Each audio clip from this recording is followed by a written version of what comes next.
Hi, it's Steve Hargadon, and welcome to the Future of Education. It's the 21st of July, 2015, and this is my first interview after a long hiatus. And it's no coincidence that I'm interviewing Erica Renee Goldson, who in June of 2010 gave a valedictory speech at her high school that went viral and has really in a lot of ways informed my own thinking. It's been something I've appreciated over the years.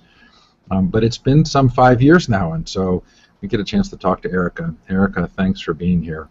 Thank you so much for having me. I'm honored to be your first interview after your long break. Well, I appreciate it. Okay, so I'm going to read a couple of quotes from your talk. In the show notes will be the actual links to your page that has the YouTube video and the transcription of the speech. But let me read a couple of quotes just to give us some context here. I'm supposed to be proud that I have completed this period of indoctrination, you said. You also said, but I contest that I am a human being, a thinker, an adventurer, not a worker. A worker is someone who is trapped within repetition, a slave of the system set up before him. But now I have successfully shown that I was the best slave. I must restrain myself and constantly retrain myself and constantly remember how insane this ostensibly sane place really is. So there's more, but we'll maybe they'll come up. The word brainwashing is used, complacent labor, large corporations, secretive government. Okay, I kept watching the adults behind you in the video to see if I could tell how they were reacting. Mm-hmm. How was your speech received at the time that you gave it? At the time that I gave it, well, okay, as you see the adults behind me, the woman, she's the principal, and I think she's getting pretty nervous because she was responsible for screening all of the speeches beforehand. We had a little meeting a few days prior where we all read our own speeches. There were about maybe 4 speeches that day. And I had used a fake speech that I'd found on the internet. No way. You did not. So you didn't. You gave a different speech in the preview than you actually gave. That's true. No it was pretty way. bad. Yeah, I feel a little guilty about it, but it had to be that way. So yeah, so she had no idea what was coming, and so she's just feeling like, oh goodness. And she was a new principal too, so I think she was definitely feeling the pressure. But yeah, right directly after the speech, well, actually after the graduation, I had a lot of people come up to me, some students that totally agreed with what I said. They were so thankful for what I said, and some students that were upset because they felt offended by what I said, how they had tried so hard to get to that point, that graduation, and yet I just diminished all of their efforts. And then some teachers came up to me, totally congratulated me. Others, I remember my 6th grade science teacher, he was there and he came up to me and he was like, oh, Erica, that was like a punch in the face. And so it really depended on the person. Some people were offended. Some people really liked it. All I knew is I said what I really felt. And so I felt fulfilled by just doing that. Okay, so I see this as existing in sort of 3 periods of time. There's whatever happened before the speech that led you to thinking these deep and articulate thoughts. Then there's the actual speech, and then there's the period of time afterwards. So let's start sort of with the period of the speech. Right? I read some quotes. What were you really trying to convey to those who haven't heard it? Okay, what was I really trying to what I was really trying to convey were my own insecurities, and then I guess I just threw in some evidence to back it up, because really I had started writing the speech thinking I wanted to say something positive. I wanted to say something that could be written in history books, but I wanted it to be positive. But when I tried coming up with positive things, I just felt like it was fake, and I just started writing my own feelings as though I was writing in a diary, for example. And then when I actually showed it to my English teacher, who was very close to me, she had given me some some names. She threw some names at me. John Gatto, for example. She said, you should read him. It goes along with what he says, you know? So and then I started reading other things, and I threw that in the speech just to say, hey, other people think the same as me too. I'm not alone here. I'm just so impressed because it was so articulate. I mean, I've read Gatto. He came on the show. He did like 2 hours on the show, and he was delightful. But, you know, this is something that normally takes a fair amount of life experience to discover, right? And somehow, so let's talk about that period of time before. So how much does this involve that 10th grade English teacher? Pretty much?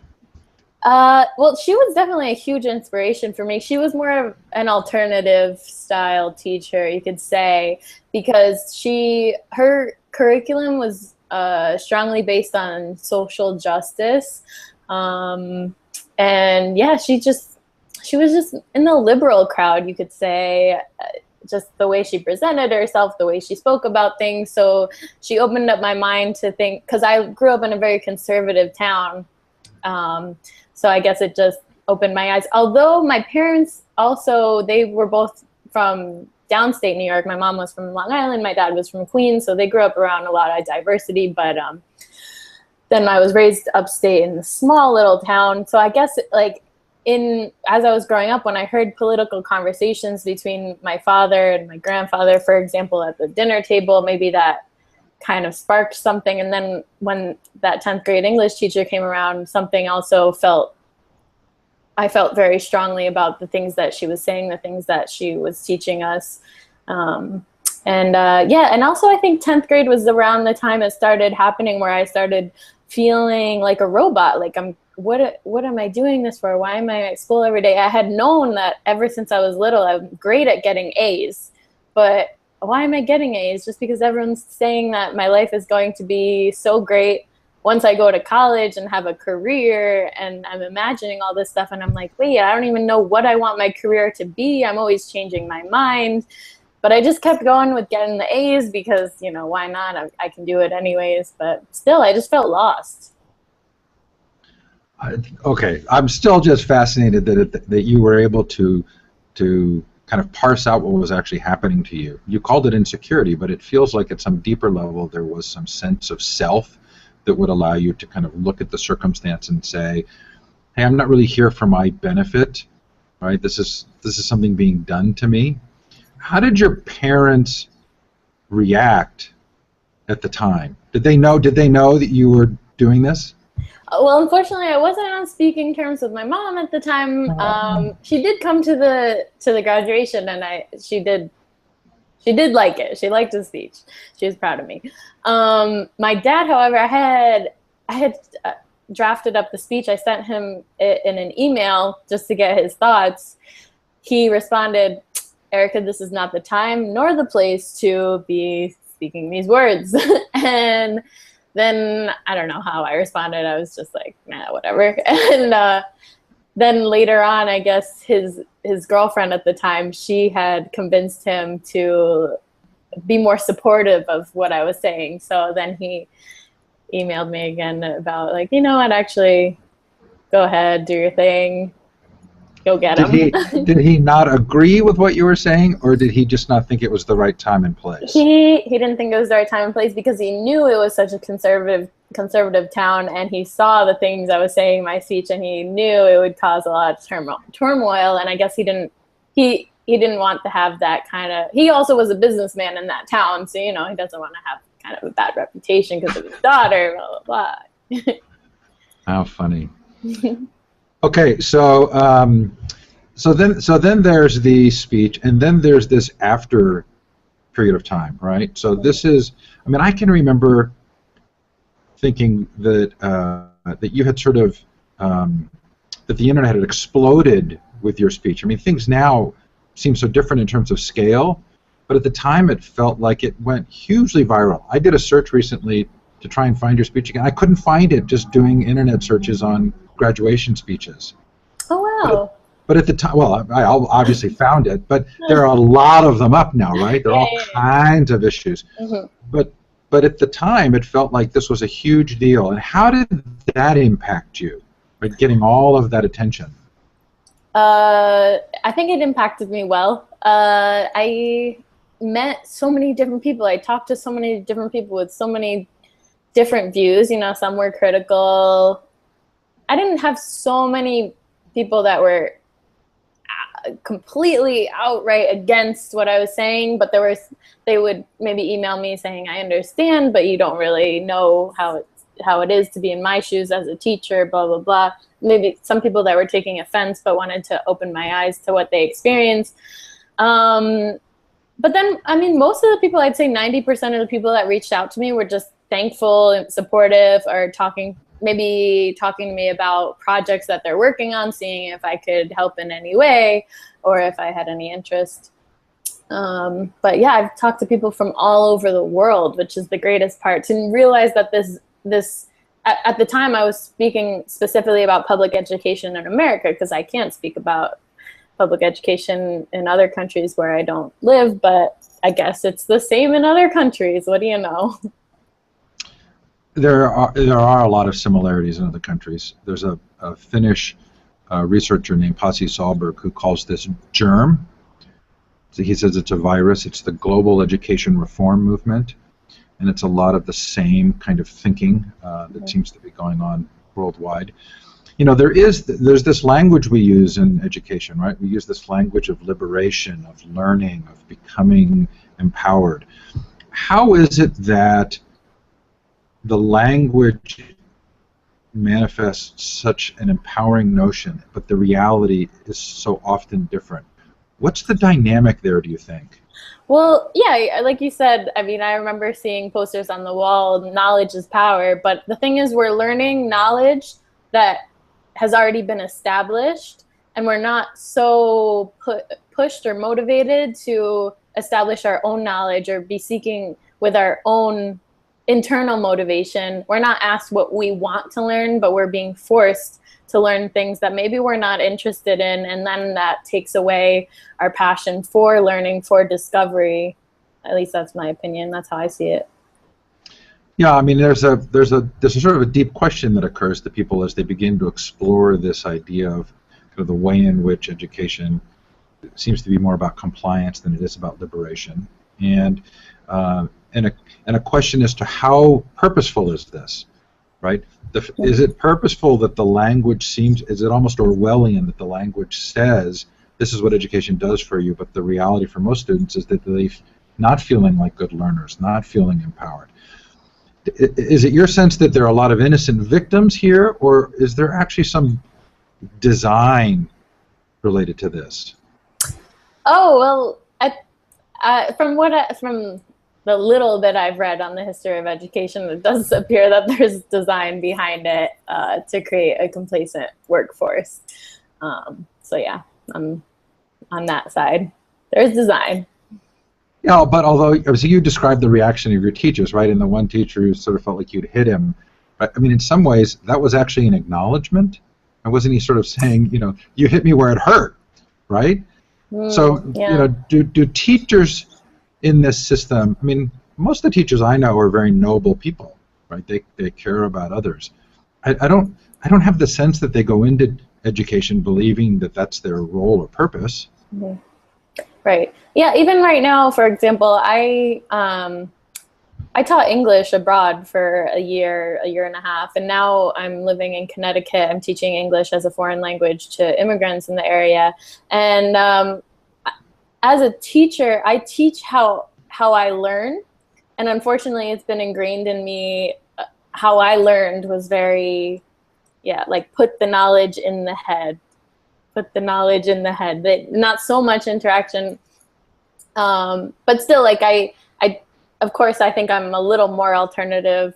I open it up to be more flexible, but it does seem like the teachers are innocent because they have noble intentions, but unfortunately they're trained to educate in a certain way. They have to get a master's degree in education, where clearly they're teaching them specifically how to teach. So.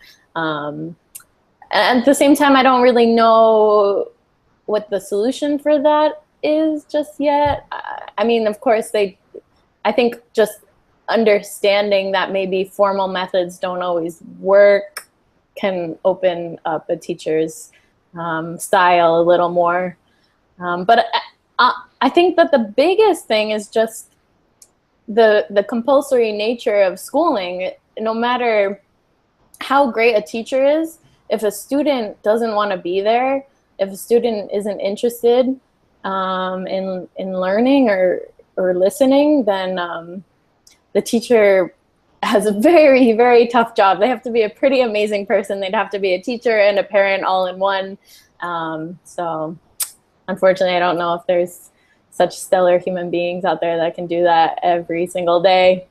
But, okay, so in your speech, you sort of represent this one way of addressing the education concern, right? And that would be almost kind of like the Gandhi or Martin Luther King. It's the civil disobedience. It's the speaking truth to power. It's sort of saying people are under a spell, and the only way to get out of a spell is to directly confront it. The other viewpoint on education change would be, okay, we need to reform the system. We need to put in place changes that will ultimately make things better. Okay, the argument against the truth to power, well, that's just destructive. You know, how do you construct something new? The argument against the reform change is that institutions tend to absorb reform movements and kind of defang them, and they become a part of the traditional institution. There's really no ultimate change. So it seems like you were the truth to power girl, right? And now you're, excuse me, you're teaching, and you're in sort of the, well, I'm, you know, hoping I'm doing it a little bit better. yeah. Has your own thinking changed, or is that even a fair way to kind of model the two choices?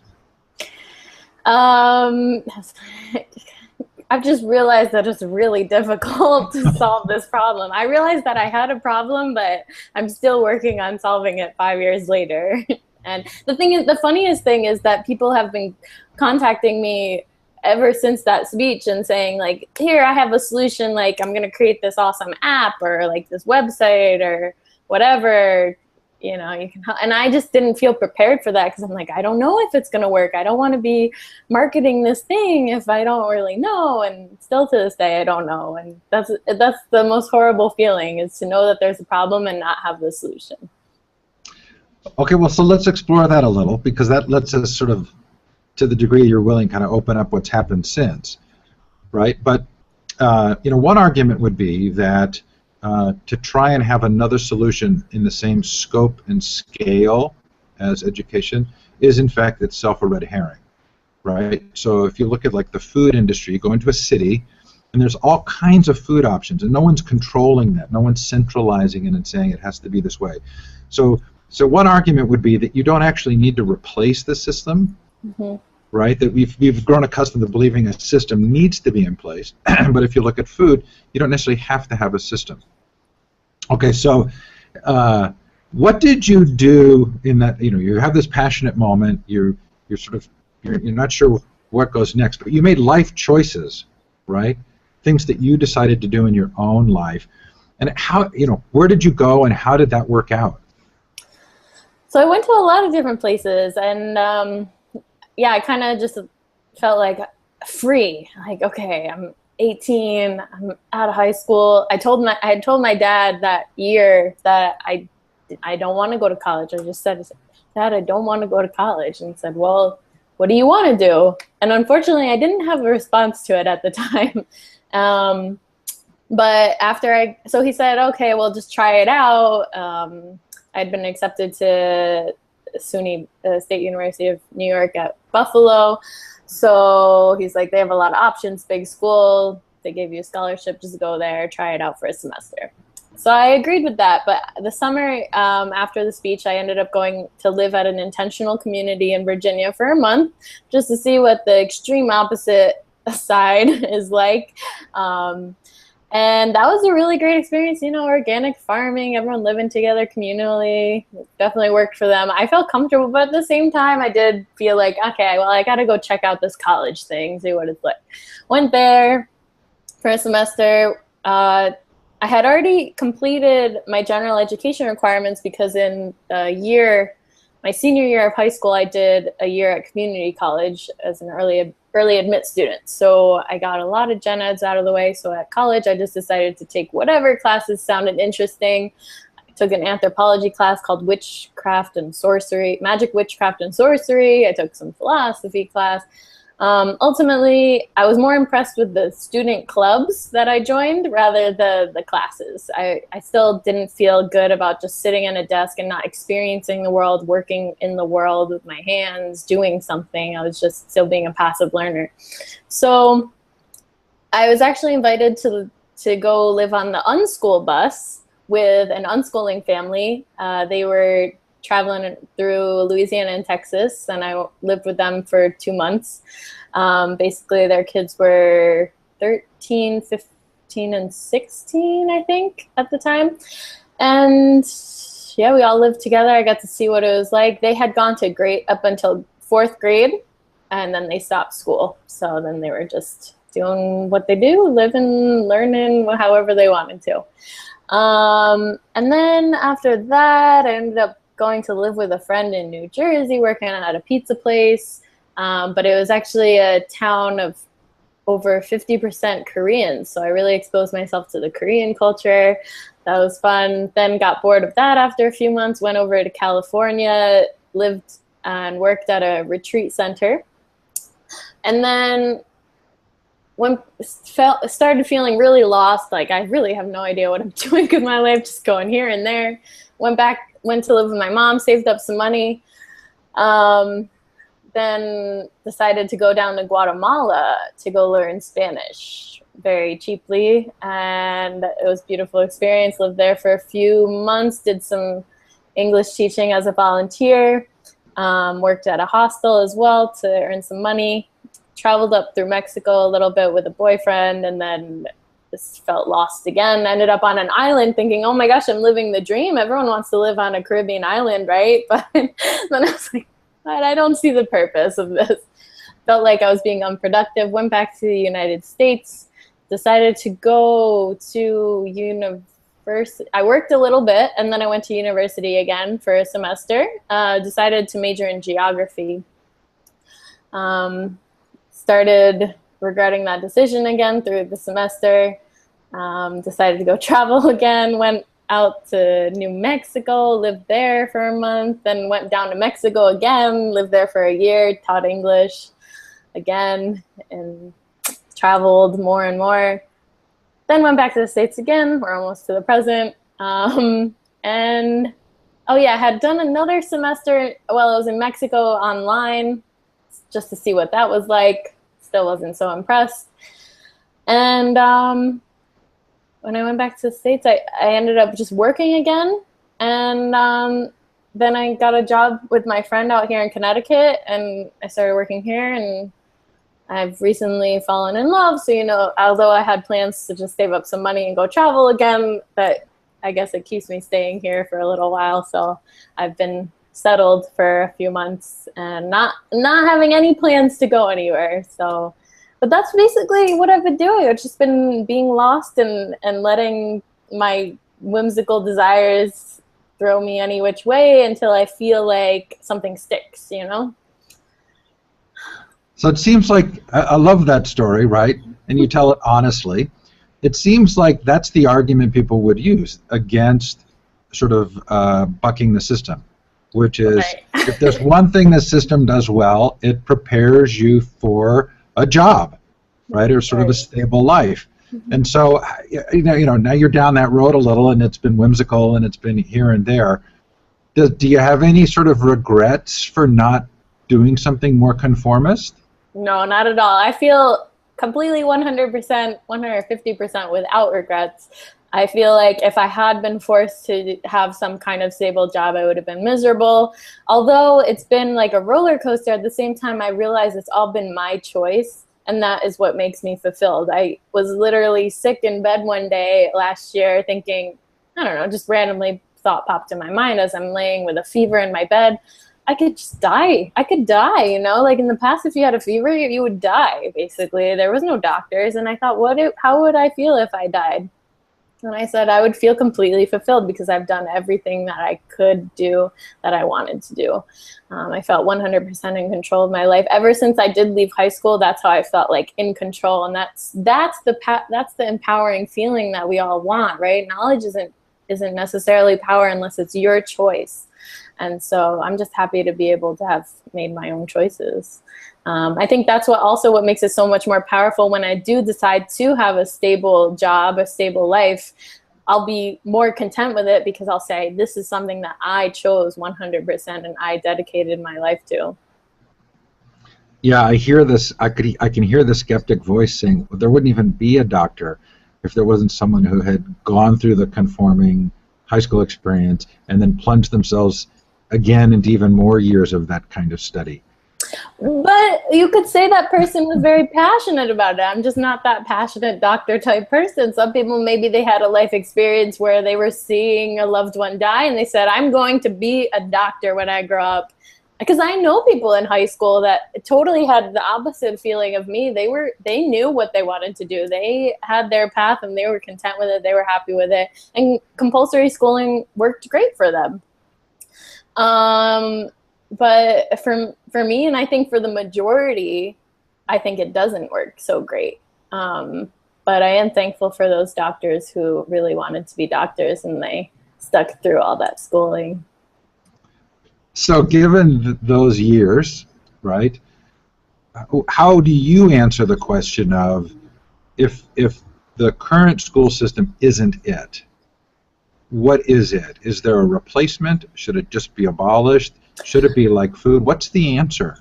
I think more options could be the answer. I mean, I guess the difficulty is that we're dealing with minors. We're not dealing with adults where, like with adults, we expect them to make their own decisions and deal with those decisions. But in this way, because we're dealing with children, the parents are responsible for their children's growth. And unfortunately, a lot of parents are just letting the government take care of their children's growth rather than being parents. And that's why we have school. It's almost not even just about education. Sometimes it's about childcare. It's about, hey, my kids have to go somewhere while I work, or, you know, take care of them, make sure they do well. And they just throw it all on the teachers, right?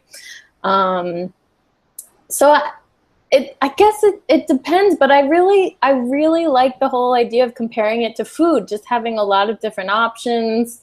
And children, I mean, also I had this idea that, like, why does school stop when you're 18 years old? Why can't a 37-year-old enter a basic, reading, writing, arithmetic class, like, if they really want to, you know? I remember when I was in Mexico and I was like visiting a public school with my neighbor. It was her fourth grade class, and I was just thinking, wow, it would be so great if I could be a student in this class, because I'm probably at about a fourth grade level with my Spanish, and I would love to attend this class. So if it was truly a public school, then wouldn't every single human being be able to sit in those classes, not just students of the same exact age? I like the idea of people of different ages being able to enter a class based on their needs, based on their choices of what they need to learn at a certain time. Yeah, there is an inherent difficulty there, right? Because as soon as we express that as a wish, are we expecting someone to enable that? Right? It's really hard to say, let's not do anything. Right? There's no energy, there's no form of profit, there's no pursuit that an organization is going to get behind to say, well, let's not do something. Right? Because as soon as we express that wish, someone will say, oh, well, that should be how the system is, and we should build it from the top down, and it should have these components to it. And that idea of a top-down system will carry the energy of organizations, of profit, of people absorbed in the task. A young woman who goes and spends years sort of floating around based on whim and whimsy isn't really bringing energy to a solution, right? So it feels like that's a dilemma. I mean, it feels almost impossible to go from what we have to nothing, or at least to a normal, sort of a more natural ecosystem, because there would be this expectation that we have to do something as a replacement. Yeah, I mean, I if I were to do something, if I were to create my own organization, my own school, for example, I would base it around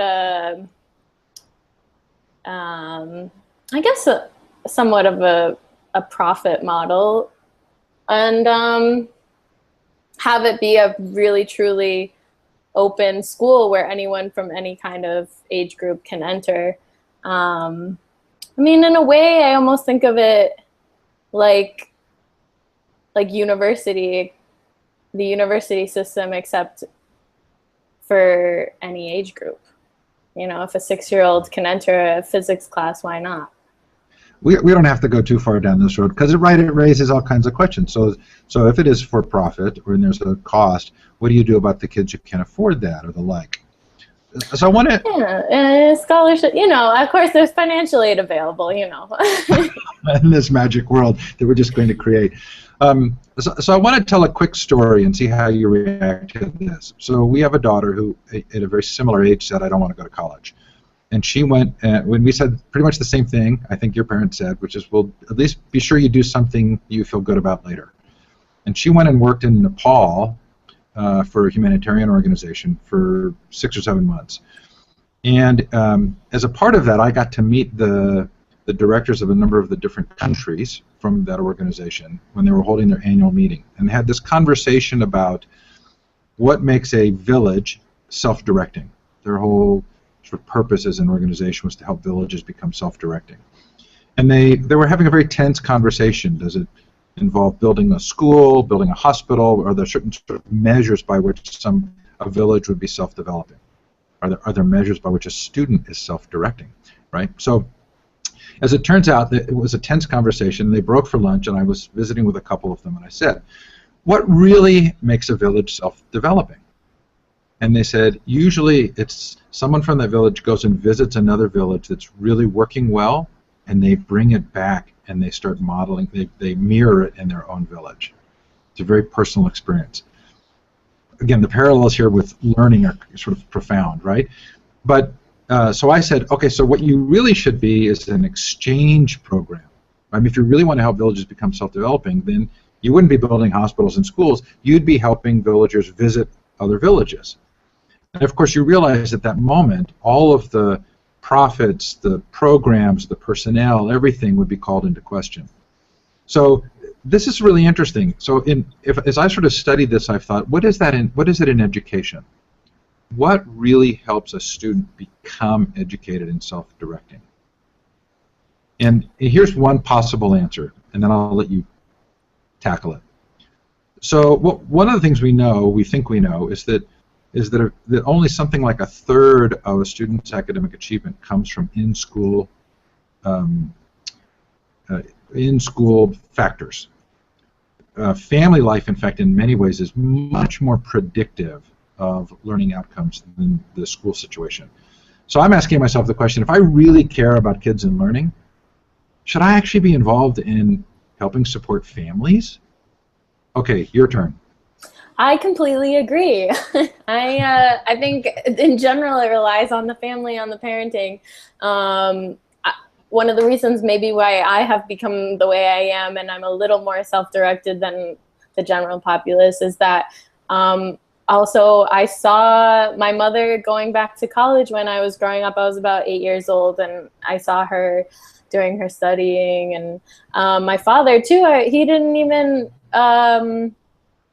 he had gone to a lot of different universities, never got enough credits in one university to have a complete college degree, but he was a businessman, and I saw him sitting at the table studying and doing in order to advance himself in whatever he wanted to learn at the time. I saw him taking a typing class on the computer. So I saw in my parents them directing themselves if they wanted to learn something. And even when I had questions and they didn't know how to answer, they said, well, just go ask Google, go look it up on the internet.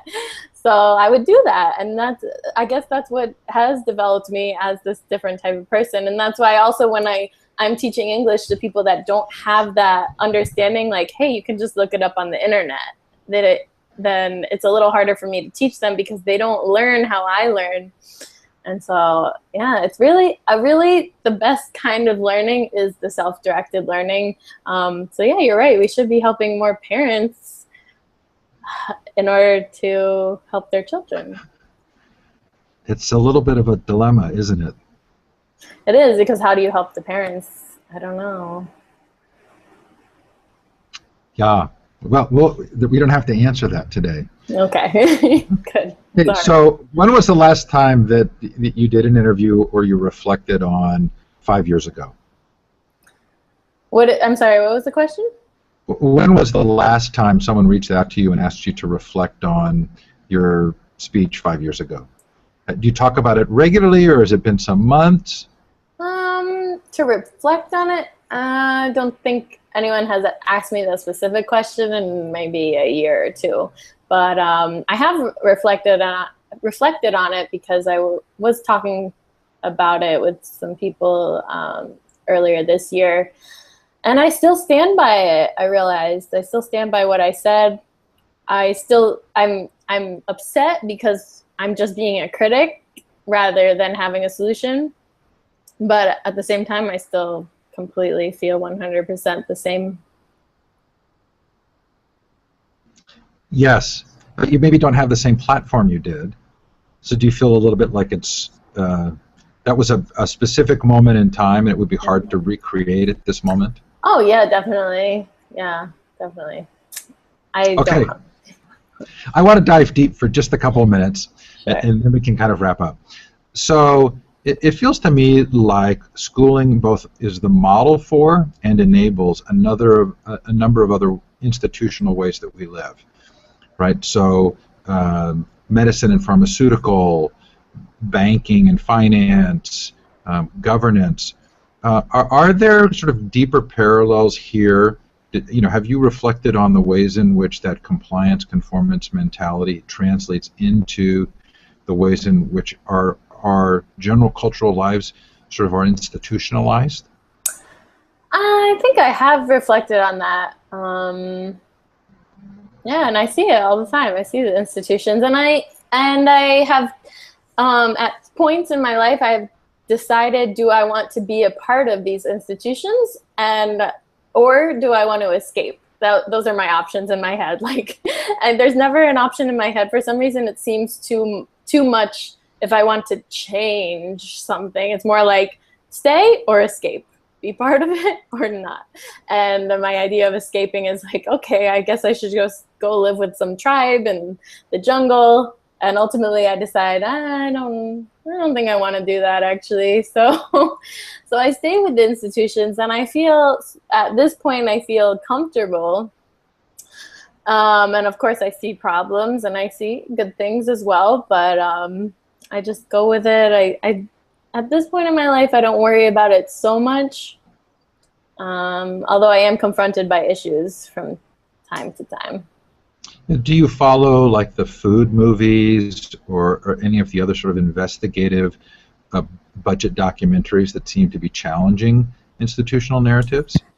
As for food documentaries, I watch a lot about when it comes to like veganism versus, more environmentally sound practices would be like eating less meat. As for like the GMO, I've seen a few things about that, but I guess with me, I'm very hard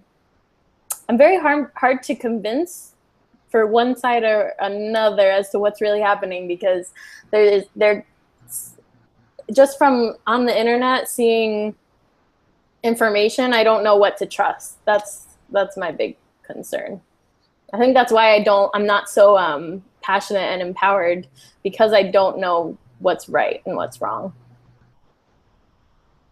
I'm not trying to characterize the stage at which you're at, but from an outside perspective, it does feel as though a little bit like you've kind of said, I'm not sure this is a winnable fight.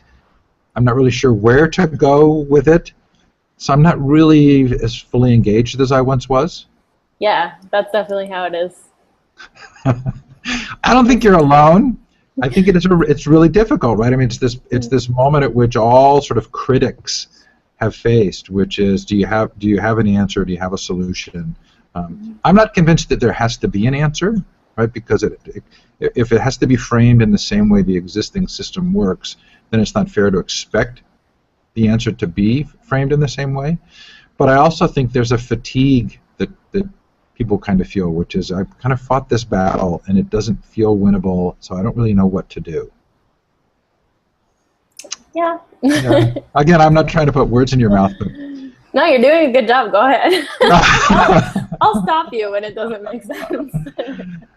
Erica, I'm so glad to meet you. Let me just express appreciation for your journey, for your being open about it and talking about it, and from the point at which many of us started seeing it. And thanks for coming on the show. Thank you so much, Steve. It was a pleasure. The pleasure was mine. Take care, everybody. Bye now.